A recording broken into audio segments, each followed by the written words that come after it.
Hey man, was I wrong for how I moved to this girl's birthday dinner?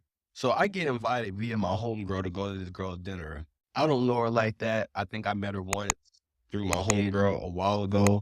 But I was like, you know what? I'm gonna go because you're inviting me. So I go, I get the girl a little gift or whatever. When I pull up, the first thing I realize is, first of all, everybody's on time. And second of all, a lot of people showed up for this girl's birthday dinner. It was over 12 people. Probably over 15. I've never seen so many people at a birthday dinner at a restaurant in my life. As the night's going, people are buying their drinks and things like that. But what I started noticing is people's orders. I'm a very observant person. So I started noticing people's orders and they was ordering 2 and 3 appetizers, 3 and 4 drinks, the best, biggest T-bone steaks with the gold on it and this and truffle fries and this and that. Everybody was doing their thing. So something, I don't know what it was, at a certain point of the night after, people was, finishing up their plates and ordering their last drinks and stuff like that. I had to go to the bathroom, but something hit me on my way to the bathroom, like, just stop and pay for your meal. Just stop by the bar, pay for your meal, tip out, do that. That's what I did. So by the time I go to the bathroom, pay for my bill, tip out, stuff like that, the waiter is coming around to the table wanting to know how we're going to do the bill because the bill can only get split 2 ways. And he made that very clear. The bill can only get split 2 ways. So the girl looks down at the other end of the table where we're sitting and she says, oh, well, 2 of the guests, they can put it on their card and everybody can cash app them and they can deal with the bill because I'm not worried about that. I'm the birthday girl. I heard it, but everybody around at the table act like they didn't.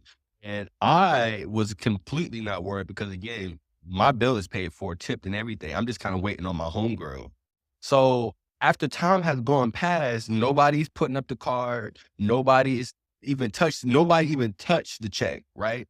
So finally, a dude that was there, he opened it being funny, and it was over $3,500. That's how much the bill was. It was over $3,500. When he said that, I just busted out laughing. I don't know why I find it to be so funny. I think it's because I knew it was about to be a shit show. So the person comes back around and notices that nobody's touching the bill, and it's like, hey, what are we doing about the bill? So she looked down towards our end again, which I don't know why she kept looking down towards our end. So finally, she was like, all right, well, who's going to put down on the bill? So I don't say nothing. My homegirl, she don't say nothing. And then so finally, another girl in the group was like, well, my homegirl, well, can we put it on your card and, everybody just pay you back? Before we dive in, drop a comment. Are modern men more delusional, or is it the ladies? Hit like and subscribe so you don't miss what we expose next. Okay, listen to this. Right off the bat, he's like, what is this man? And then moves into the classic move, promising money, flexing like they've got the bag, talking about how they'll take care of you. Sound familiar? You've heard that line 1,000 times in DMEs at the bar, even at the family cookout. But here's the kicker. Behind the bravado, nobody's actually banking. Everyone's living in Cash App land. No debit, no bank account, just Venmo vibes and IOUs. Why does that matter? Because promising someone a future dinner's builds stability while operating on digital IOUs is not care. It's performance. It's a short TikTok clip pretending to be financial security. Saying, I got you while you can't even swipe a card is basically verbal plumbing over a leaky foundation. It's temporary, theatrical, and ultimately irresponsible. He even admits it. People making underhand deals, talking up money that doesn't exist. Men hyping themselves up so women will show up. Men expecting loyalty, sex, or free rides in return for an imagined future. That's entitlement, pure and simple. And from the other side, women hearing those promises and banking on them. You've got a recipe for disappointment and resentment. Also, shout out to the finance comment. My background is in finance, which is the polite way of saying I can smell a fake flex. If you actually manage money, you know the difference between liquid assets and social media clout. You know bank accounts, statements, and credit history. When people are trapping off Cash App, it's not hustle culture, it's financial fragility being dressed up as success. So, the lesson. Words don't pay rent. Flexes don't fund futures. If someone's promising the moon but can't show a debit card or even a consistent bank account, treat the promise like a free sample. Enjoy it, but don't build your life around it. With that, So things are starting to get heated now. There's a back and forth going between the restaurant, who's going to be paid, things like that. A lot of people are getting frustrated. Things are getting heated. So what do? I say, I'm going to excuse myself. Because first of all, I'm not about to be sitting in a food restaurant public setting and embarrass myself because y'all don't have y'all shit together, right? I don't do that. I don't play that. My shit is already taken care of. My bill is taken care of, tipped out, tipped beautifully. My bill came up to $100, and I'll never forget, it was $115 without tip, right? So I was like, I'm going to excuse myself. Get up, leave. Called an Uber and all. My homegirl, because this is her friend. So she's staying trying to, figure things out, stuff like that, arguing and things like that with people. I'm not doing that. So I excuse myself and I leave because y'all need to figure this out. As I'm getting up to leave, well, what are you doing? Well, how are you leaving? You need to help pay for this bill, things like that. The waiter, before I could even say that, the waiter's like, his bill's already taken care of. He took, he paid his bill and tipped out almost 45 minutes ago. Everybody's shocked, looking like I'm hitting the door by now. I'm gone. I'm out. I get by the time I get home, about an hour, I would say later, I get a long text message from a homegirl. I think that it was real rude what you did at my homegirl's birthday dinner. I don't know where that type of etiquette came from. I texted her back a simple IBC. That right there is exactly why so many men get caught slipping. My man said it best. That's crazy. What type of etiquette is this? And he's right. There is no etiquette when folks are trying to spring surprise bills on you. That's not hospitality. That's manipulation. Now, props to him for at least covering his own plate. Because let's be real, if you don't draw the line, somebody else will happily draw it for you on your card.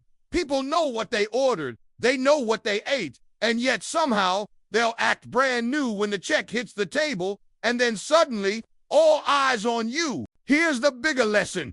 Don't agree to deals you didn't sign up for.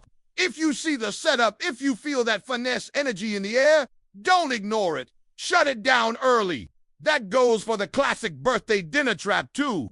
You know the one. She invites you out. Her homegirls roll deep, and everybody's whispering, "Oh, don't worry. He's gonna cover us." Nah, stop the cap. If she's telling her friends you're the ATM, you've already lost. Fellas, let this be a reminder. Paying for what you ate isn't stingy. It's boundaries. And boundaries are what keep you from being turned into somebody's walking wallet. Okay. I can accept this point of view. I can understand how you could feel this way, but let me add a little bit of context to this situation.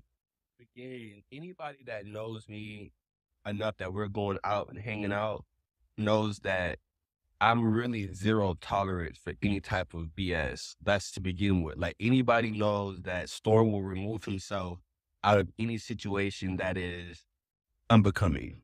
Sitting at this table, arguing and getting into it with these people at this nice, fancy restaurant. She knew that I was gonna leave. She knows that I don't play that. She knows that. And that's why she wasn't mad that I left. She specifically was not mad that I left. She was mad that I did not contribute to the big bill. That's why she was mad. She sat there and threw her hands up and would made it very crystal clear that she wasn't going to use her card.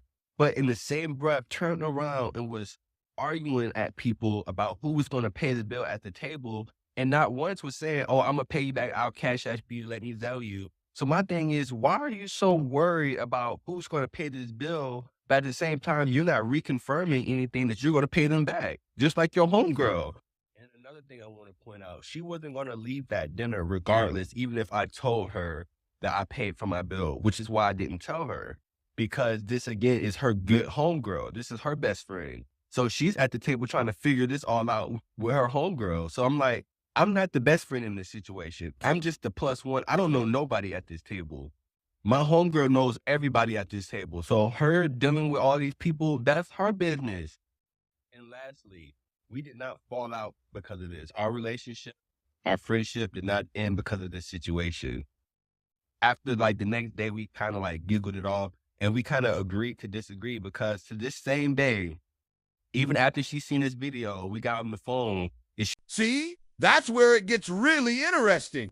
Somebody in the comments basically said, I would have been mad too if you didn't pull me to the side and we just paid together so we could leave. And at first, that sounds reasonable, right? But think about it. Why is the burden always shifting onto the man to handle it quietly instead of addressing the bigger problem? The bigger problem is this. Why are people showing up to a birthday dinner expecting somebody else to foot the bill? If it's your birthday and you invited folks out, shouldn't you already know how it's being handled? Shouldn't you either say up front, hey, everyone's covering their own, or if you're feeling generous, I got y'all tonight. That's clarity. That's respect. But what usually happens, folks pull the it's my birthday, y'all should pay for me card, but then twist it into actually one dude should pay for everybody. That's not tradition. That's entitlement disguised as celebration. And here's the real question nobody asks. What if nobody showed up? Who's paying then? Suddenly, all that birthday queen treatment disappears when there's no audience. That tells you it's less about celebrating life and more about social clout. Who can flex? Who can be seen as the provider? Who can be embarrassed when they don't comply? So let's call it what it is. If people come out to support you, that doesn't mean you get to dump responsibility on someone else. Support means presence, not financial servitude. If you expect your friends, or worse, a date, to cover a bill you orchestrated, that's not community. That's exploitation. Fellas, don't get twisted into thinking you owe it. And ladies, if you want grown man treatment, it starts with grown woman accountability.